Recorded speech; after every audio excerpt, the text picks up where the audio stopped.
اللہ الرحمن الرحیم۔ مسبوق کسے کہتے ہیں؟ مسبوق اس مقتدی کو کہتے ہیں جو پہلی رکعت ہو چکنے کے بعد جماعت میں شامل ہوا ہو۔ مسبوق کس طرح نماز پوری کرے؟ مسبوق شخص امام کے سلام پھیرنے کے بعد اپنی چھوٹی ہوئی نماز اس طرح پڑھے گا کہ قرات کے اعتبار سے انہیں اولین رکعت قرار دیا جائے، جبکہ قاعدہ کی ترتیب کے اعتبار سے ان رکعتوں کو آخری قرار دیا جائے۔ مثلا اگر کسی شخص کی ظہر میں 3 رکعتیں نکل گئیں اور امام کے ساتھ صرف 1 رکعت ملی، تو یہ شخص امام کے سلام کے بعد جب فوت شدہ 3 رکعتیں ادا کرے گا تو ترتیب یہ رہے گی کہ پہلی رکعت میں سورہ فاتحہ کے بعد سورت ملائے گا اور پھر رکوع سجدہ کے بعد قاعدہ کرے گا، کیونکہ یہاں اس کی 2 رکعتیں پوری ہوئی ہیں، ایک امام کے ساتھ اور دوسری بعد میں۔ پھر قاعدہ کے بعد والی رکعت میں سورہ فاتحہ اور سورت ملائے گا اور آخری رکعت میں سورت نہیں ملائے گا۔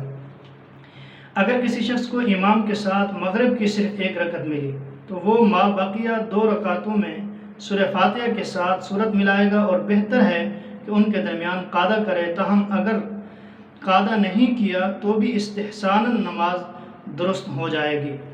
جہری نماز میں امام کے ساتھ شامل ہو کر تحریمہ کے بعد مسبوق ثنا نہیں پڑھے گا، بلکہ امام کے سلام پھیرنے کے بعد جب اپنی فوت شدہ نماز پڑھنے کے لیے کھڑا ہوگا تو اس وقت ثنا پڑھے گا۔ اگر مسبوق شخص نے بھول سے سلام پھیر دیا تو اس کی 3 صورتیں ہیں۔ ایک صورت یہ ہے کہ امام سے پہلے سلام پھیرا، دوسری صورت یہ ہے کہ امام کے بالکل ساتھ ساتھ سلام پھیرا، تیسری صورت یہ ہے کہ امام کے بعد سلام پھیرا، جیسا کہ عام طور پر ہوتا ہے۔ تو ان میں پہلی اور دوسری صورت میں مسبوق پر سجدہ سہو واجب نہیں ہے، اور تیسری صورت میں واجب ہے، خواہ ایک طرف سلام پھیرا ہو یا دونوں طرف پھیر دیا ہو۔ اگر امام پر سجدہ سہو واجب ہو تو مسبوق کو بھی اس کے ساتھ سجدہ سہو کرنا ضروری ہے، حتیٰ کہ اگر مسبوق اپنی نماز پوری کرنے کے لیے کھڑا ہو گیا، پھر اسے معلوم ہوا کہ امام پر سجدہ سہو ہے، تو اسے واپس لوٹ کر سجدہ سہو میں شامل ہونا چاہیے۔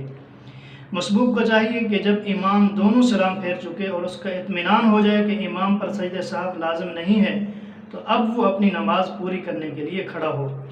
آخری قاعدہ میں تشہد پڑھنے کے بقدر بیٹھنے سے پہلے مسبوق کا کھڑا ہونا کسی صورت میں جائز نہیں ہے، اور تشہد کے بقدر بیٹھنے کے بعد امام کے سلام سے پہلے کھڑے ہونے کی اجازت صرف عذر کی صورت میں ہو سکتی ہے، عام حالات میں اجازت نہیں، اور عذر درج ذیل ہو سکتے ہیں۔ مسبوق نے خفین پہن رکھے ہیں، یعنی موزے پہن رکھے ہیں، اور اسے خطرہ ہے کہ اگر امام کے سلام کے بعد نماز پوری کی تو مسح کی مدت ختم ہو جائے گی۔ اور ایک عذر یہ ہے کہ مسبوق معذور شرعی ہے اور اسے نماز کے وقت کے نکل جانے کا اندیشہ ہے۔ تیسری صورت یہ ہے کہ جمعہ کی نماز میں عصر کے وقت کے داخل ہونے کا خطرہ ہے، یا فجر کی نماز میں سورج طلوع ہونے کا امکان ہے۔